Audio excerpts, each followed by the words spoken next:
Welcome in to another episode of my Dynasty Fantasy Football YouTube. Today, I'm looking at some Dynasty stashes turning toward 2025. Make sure to like, comment, and subscribe. Let's go. The first one, Khalil Herbert. So, Herbert obviously hasn't done anything so far, and I think it's possible he might have hit Dynasty waiver wires in shallower leagues, but I think that that's a mistake because, yes, he's done nothing this year. He's 9 total carries. I mean, literally nothing. 30 yards, touchdown, 2 catches for 4 yards, and all but one of those carries came on the Bears. On the Bengals, he had 1 carry for 14 yards in the last game, and that was it. But why do I have Herbert as the dynasty stash? Well, he's a clear handcuff and a free agent next year. I've talked about him a lot on the channel.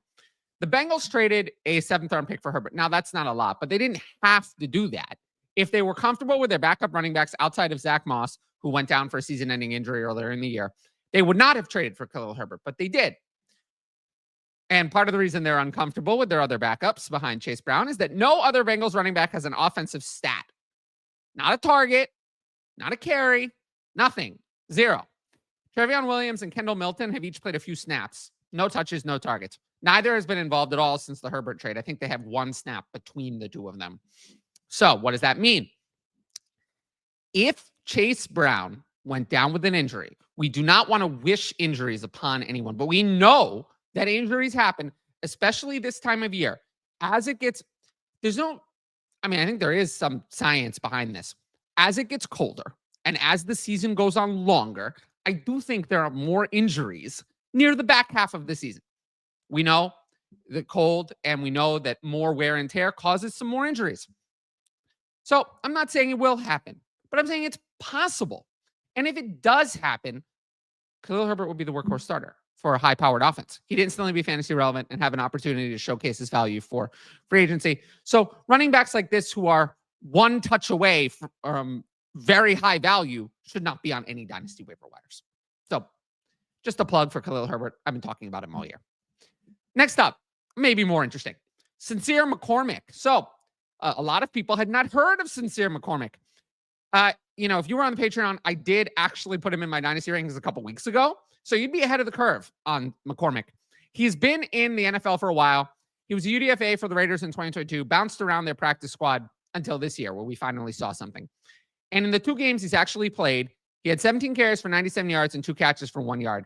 So essentially what happened was Alexander Mattison and Zamir White went down a few weeks back. Then in week 12, McCormick started to get involved, forming a committee with Amir Abdullah over the last 2 weeks. Now we know Abdullah is ancient. In week 12, Abdullah pretty much took all the work. But then in week 13, we saw McCormick had 12 carries for 64 yards.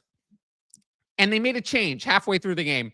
McCormick started to lead the committee, while Abdullah was more of a kick returner, got involved on passing downs. Now, this may be because their kick returner went down, and Abdullah suddenly had to take over that role. Really helped me in Scott Fishbowl. I remember that.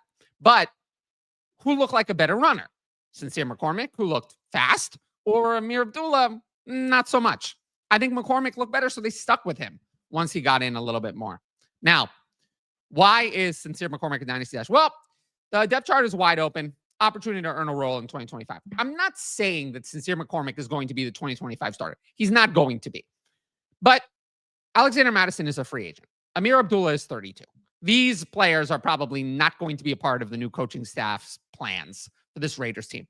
Zamir White was a 4th-round pick 3 years ago. I mean, this is going to be 3 regimes ago, multiple regimes. Who cares? I mean, I'm not sure he's going to be a part of their plans either. So they're probably going to add someone else to be their starter. But McCormick has an opportunity to be their backup. And we want backup. So let's see what he does over the rest of the season. He should be on all dynasty rosters. He should not be on any dynasty waivers. He probably is rostered already, but I wanted to talk about him because I haven't talked about him on the channel yet. Next up, Parker Washington. And I really liked Washington during the 2023 rookie process. He fell to the 6th round, which I didn't expect. He got buried on the Jaguars depth chart, which kind of sucked. He did get a chance to play down the stretch when Christian Kirk went down. Sound familiar? But he didn't do enough to lock up a 2024 role. He was okay. But because he was just okay, the Jaguars signed Gabe Davis, and they drafted Brian Thomas to replace Calvin Ridley, and then they still had Christian Kirk. That was their starting 3. But once again, Kirk went down, and Washington has been a little bit better this year. For the year, he has 16 catches, 221 yards, touchdown on 30 targets. He's already exceeded what he did in 2023. But really, it all started in week 8 when Kirk went down. Since then, Kirk went down in the middle of that game, and Washington started playing. He's had 2.6 catches and 40 yards a game. Now, that's nothing special, but he's been decently involved on a week-to-week basis. This past week, though, was the week that he finally played a full game without Gabe Davis or Christian Kirk. And in this game, he had 6 catches, 103 yards, a touchdown on 12 targets. Now, this was despite playing with Mac Jones for most of the game after Trevor Lawrence suffered that injury, concussion and shoulder re-aggravation that's going to rule him out for the year. So we will have Mac Jones for the rest of the year, but Parker Washington did show success playing with Mac Jones, which I thought was interesting. Now, why do I have Parker Washington as a dynasty stash? Well, he has an opportunity to earn a 2025 role. A theme here. The Jaguars are stuck with Gabe Davis, who sucks, and they have Evan Ingram and Brian Thomas. Those are good pieces of their passing game. They can save $13.7 million by releasing Christian Kirk. They almost certainly will do so. Kirk was disappointing all year. He'll be 29 years old. He's not worth not saving this money. So I think they're going to do that. And, maybe they'll look to do something else with that cap space to help them more. So Washington has a chance to step into a bigger role, especially if he proves himself down the stretch. We'll see. He has an opportunity. Now he has to do something with it. He did something with it in week 13. If he puts up 5 more of those types of games, I guarantee you he'll have a lot of dynasty value. If he doesn't, he won't. But he has an opportunity, which means he is a stash looking forward to next year. Now, if you like my YouTube content, you should sign up for the Patreon. Right now, I'm offering a 50% discount at all tiers using the code TylerYT. That's only for people on YouTube. I haven't promoted that code outside of the YouTube channel. So if you use that code, you will get a 50% discount off your first month. You also get my rankings, access to Discord, and the ability to ask and advance questions for the YouTube videos. And tiers begin at $6 a month, $3 a month if you use that 50% discount code and include all of that. Otherwise, I really appreciate everyone who signed up and any new patrons who join. We're going to be doing more Patreon-only content throughout the offseason as we cut back on the YouTube channel. But there will be extra content for patrons. So I hope people sign up and check that out. With that said, we'll move into our next player. So we're getting a little bit deeper here, but I do kind of like Isaiah Davis, who displaced Israel Abanikanda as the RB3 on the Jets depth chart behind Breece Hall and Braylon Allen to open this year. Davis was also a prospect I liked in the pre-draft process. I hoped he would get a better spot, but he landed in a spot behind Hall, who's a workhorse back, and Allen, who was a really good prospect who was going to be hard to displace from the RB2 spot. So he hasn't really had much of an opportunity. Davis has just 5 carries for 22 yards and 4 catches for 38 yards and a touchdown this year. Mostly played as a returner, barely been involved in offense, at least until this past week, where he had just 1 carry, but 3 catches for 28 yards and a touchdown in week 13. It's the first game he played more than 5% of offensive snaps. It's almost as if the Jets knew that they would shut down Breece Hall, and they were preparing Davis for this new role, complementing Braylon Allen, which is exactly what's going to happen. Because Davis is now going to have an opportunity and a chance to showcase his skills for the future. Breece Hall is going to miss this week with that knee injury. I am nervous that Breece Hall is not coming back. The Jets are out of it. Breece Hall is eligible for an extension this offseason. If you were Breece Hall, would you want to rush yourself back? The only team that can give you an extension is the Jets. Playing, they know what you can do. Playing is not going to help your case. So I have a feeling Breece Hall might not be coming back, which means that Isaiah Davis will likely serve as a pass catcher, complementing Braylon Allen's role. Braylon Allen has had some receiving work, but I do think Braylon Allen is a much better rusher than he is a receiver. Isaiah Davis has been more involved as a receiver. Last week, he had 3 catches, but only 1 carry. So I do think Isaiah Davis plays 25 to 35% of snaps. Now, what that is going to decide a lot of Braylon Allen's value. I think we can say that. I don't think Davis is going to be playable or fantasy relevant. That's not going to happen. But we do know opportunity comes quick at the running back position. Davis is a player I like. If somehow Allen went down too, I think we would be able to start Isaiah Davis. Regardless, if Davis can play well or show something, he'll show dynasty managers enough to keep him on their rosters despite a lack of obvious opportunity. He's stuck in a bad situation. Now, Breece Hall does enter a contract year. I'm not saying Hall is going to hold out or the Jets are going to trade him. We know from the past that those things rarely, if ever, actually happen or matter.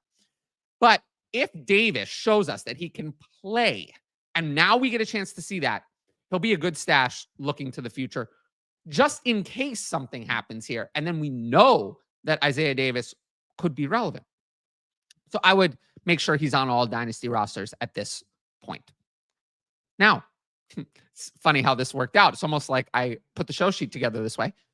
Speaking of Israel Abanikanda, he's found his way into an opportunity. The Jets waived him recently, which is interesting. Right as he was about to maybe get a chance to play, they decided to waive him. So I think that's funny. The 49ers claimed him. They made him the backup to Isaac Guerrero after Christian McCaffrey and Jordan Mason's season-ending injuries. Now, Abanikanda hasn't even played this year, but I also always felt like he was a decent player, at least worthy of the RB3 role on a team somewhere. The problem was the Jets have just always hated him. They drafted him, and then they trotted out the corpse of Dalvin Cook as Breece Hall's backup last year for no reason. And then this year, they drafted 2 other running backs on day 3. So they just never liked Abanikanda. I don't really get it because Abanikanda is a good player.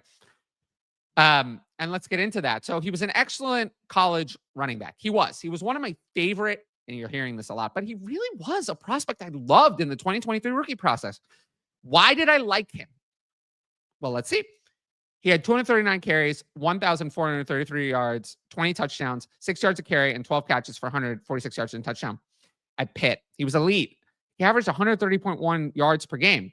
I was stunned that he didn't even go on day 2. He went in round 5. I don't get it. I really don't understand why. His previous year in college, he was involved as a receiver and also had some rushing work. It wasn't just a one-year wonder. So I don't get it. I really don't get what the NFL didn't see in this player because I really liked him.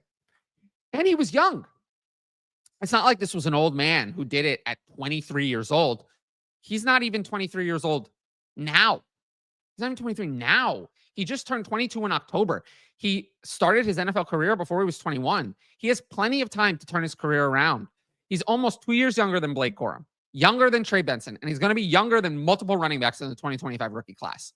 So I haven't given up on him.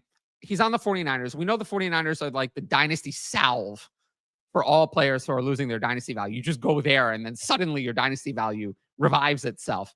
Maybe that'll happen for Abanikanda. It's a long shot, but I just thought I would mention his name on the channel. Now, I do have one Patreon question, and I think it's very interesting. What's your favorite destination for free agent T. Higgins next season? So I basically hear 2 destinations that I think everyone is liking. The Chargers, which I think it would go really well there. He would do what Quentin Johnston was supposed to do and then complement Ladd McConkey in the slot. And then I also hear the Commanders, who don't really have a wide receiver opposite Terry McLaurin, who is going to turn 30 next year. And I do think T. Higgins is a better player right now than Terry McLaurin.